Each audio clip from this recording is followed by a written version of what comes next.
bahwasanya Allah berada di atas, ya. Ini bukan perkara baru, ini perkara yang ijma'. Barang siapa yang menyelisih, dia telah menyelisih ijma' ulama. Adapun mengenai dalil dan anehnya para hadirin, ya, yang termasuk menyatakan Allah di atas, banyak ulama Syafi'iyah, banyak sekali. Banyak ulama Syafi'iyah. Di antaranya Imam Syafi'i rahimahullahu taala, dinukil oleh As-Sabuni, dinukil oleh Al-Baihaqi. Ya, Imam Syafi'i berdalil dengan hadis Al-Jariyah. Ya. Imam Syafi'i berdalil kitab Al-Um, jadi hadis dalam Sahih Muslim, tatkala ada seorang ingin membebaskan budaknya, maka Nabi bertanya kepada budak tersebut, "Aina Allah?" Allah di mana? Kata budak tersebut, "Fis sama," di atas langit. "Man ana?" Siapa aku? Kata budak tersebut, "Anta Rasulullah sallallahu alaihi wasallam." Adalah utusan Allah. Kata Nabi, "A'tiqha fa innaha mu'minah." Bebaskanlah, merdekakanlah budak ini, sesungguhnya dia seorang budak yang beriman, ya. Ini disebut oleh Imam Syafi'i dalam kitabnya Al-Um, ya. Kemudian dijadikan dalil oleh Imam Syafi'i. Oleh karena dinukil oleh Al-Baihaqi dan juga dinukil oleh As-Sabuni, ya, tentang pendalilan Imam Syafi'i ini tersebut. Ya.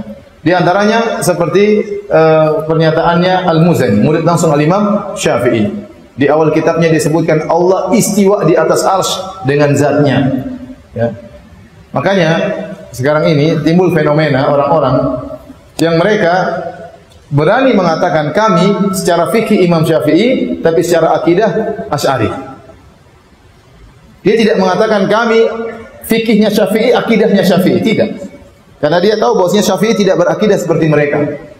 Seandainya mereka mau konsisten, harusnya mereka mengatakan kami fikihnya Syafi'i, akidahnya juga apa? Syafi'i. Bahkan saya katakan lebih utama Anda mengambil akidah Syafi'i daripada cuma sekedar fikihnya. Lebih utama Anda mengambil akidahnya Imam Syafi'i daripada sekedar apa? Fikihnya. Kenapa mereka mengatakan kami Syafi'i secara fikih, secara akidah Asy'ari? Ada yang mengatakan kami secara fikih Syafi'i, secara akidah Maturidi. Ada yang mengatakan kami secara fikih Hambali, secara akidah Mu'tazilah. Kenapa? Karena Imam Ahmad, Imam Syafi'i tidak berakidah seperti akidah mereka.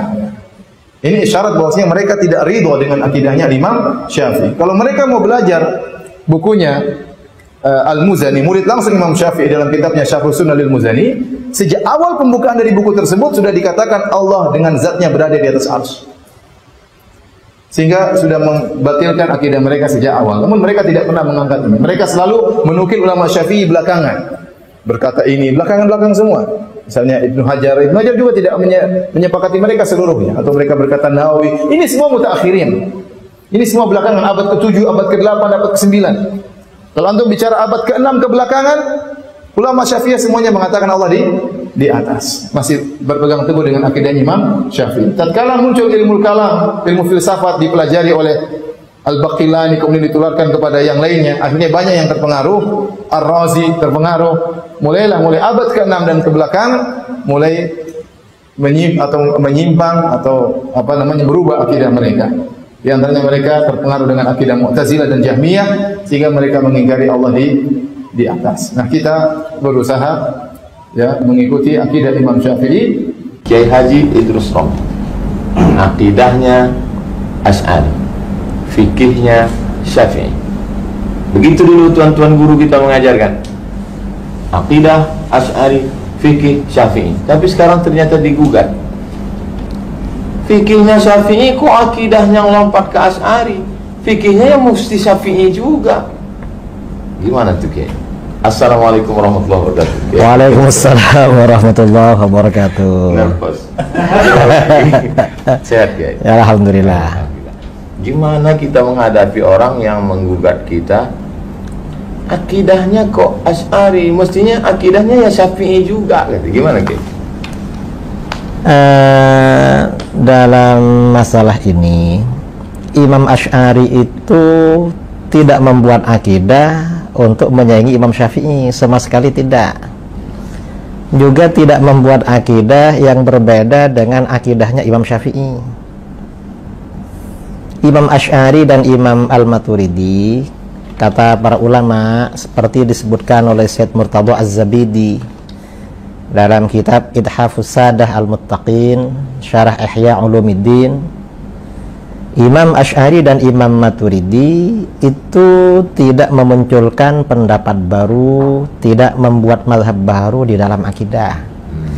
Beliau ini semata-mata muqarrir, menetapkan, menguraikan, menjelaskan, membangun metodologi cara menjelaskan dan membela akidah-akidah yang terdapat di dalam Al-Quran, di dalam hadis, disebarkan oleh para sahabat dan diuraikan oleh ulama salaf. Itu Imam Asy'ari. Jadi ya kalau kita ini ikut Ahlus Sunnah wal Jamaah, fikihnya ya Syafi'i, akidahnya Asy'ari. Mengapa? Imam Syafi'i ini memang fokus menjelaskan fikih. Ya. Karenanya beliau punya kitab Ar-Risalah Usul Fikih. Spesialisasi. Jadi metodologi di dalam ijtihad fikhi itu Ar-Risalah. Imam Asy'ari membangun metodologi di dalam ilmu akidah. Dan setelah Imam Asy'ari ini muncul, apa yang terjadi? Mayoritas ulama dari pengikut Syafi'i, pengikut Maliki, kemudian sebagian dari Hanafi, sebagian Hambali ikut Asy'ari. Yang ikut Imam Asy'ari ini bukan hanya pengikut mazhab Syafi'i, tapi para ulama yang fikihnya ikut Maliki. Kalau ulama Malikiyah ini hampir 100%. 100% ulama Malikiyah itu Asy'ariyah. Ulama Syafi'iyah itu mayoritas. Ada sebagian yang terpapar tajsim itu ada. Dari Syafi'iyah. Dari Syafi'iyah. Sebagian yang terpengaruh tajsim itu ada, tapi mayoritas Syafi'iyah. Loh, guru-guru kita ikut Imam Asy'ari, kok kita disuruh ikut Imam Syafi'i? Lah, Imam Syafi'i nggak punya kitab akidah. Gak punya. Dan akidahnya Imam Syafi'i, akidahnya Imam Maliki, akidahnya imam-imam yang lain itu sudah dipaparkan oleh dua imam, Abu Mansur Al-Maturidi dan Imam Abu Hasan Al-Asy'ari. Ya sudah selesai. Ini saya kira simple ini, tidak perlu repot-repot masih meneliti lagi. Sebetulnya Kiai, akidah Imam Syafi'i dalam masalah sifat khabariyah itu bagaimana? Tafwid atau ta'wil atau? Yang jelas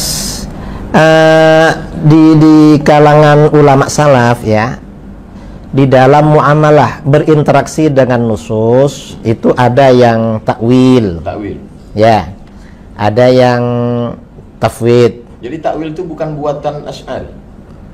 Loh, takwil itu yang jelas bukan dari Asy'ari, tapi itu berlaku sejak masa sahabat. Sebagian sahabat itu sudah melakukan takwil. Kemudian setelah generasi sahabat itu habis, ulama tabi'in, murid-muridnya Ibnu Abbas, murid-muridnya Ibnu Mas'ud, itu semakin ramai yang takwil. Ke belakang tambah banyak yang takwil. Loh, Imam Syafi'i itu bukan hal zahir. Gak mungkin beliau tidak takwil. Jadi karena beliau bukan zahiriyah. Kalau diringkaskan, salaf, generasi salaf itu berapa? Takwil, tafwid. Kalau generasi salaf yang soleh, di dalam berinteraksi dengan ayat-ayat mutasyabihat atau hadis-hadis mutasyabihat, itu ada dua pendekatan. Pertama, tafwid. Ya, itu bukan berarti yang takwil tidak ada, karena takwil juga diriwayatkan dari ulama salaf. Yang kedua, takwil. Dan hampir semua ayat-ayat mutasyabihat yang ada ulama salaf yang melakukan takwil. Ada. Dan saya kira Imam Syafi'i gak mungkin anti takwil.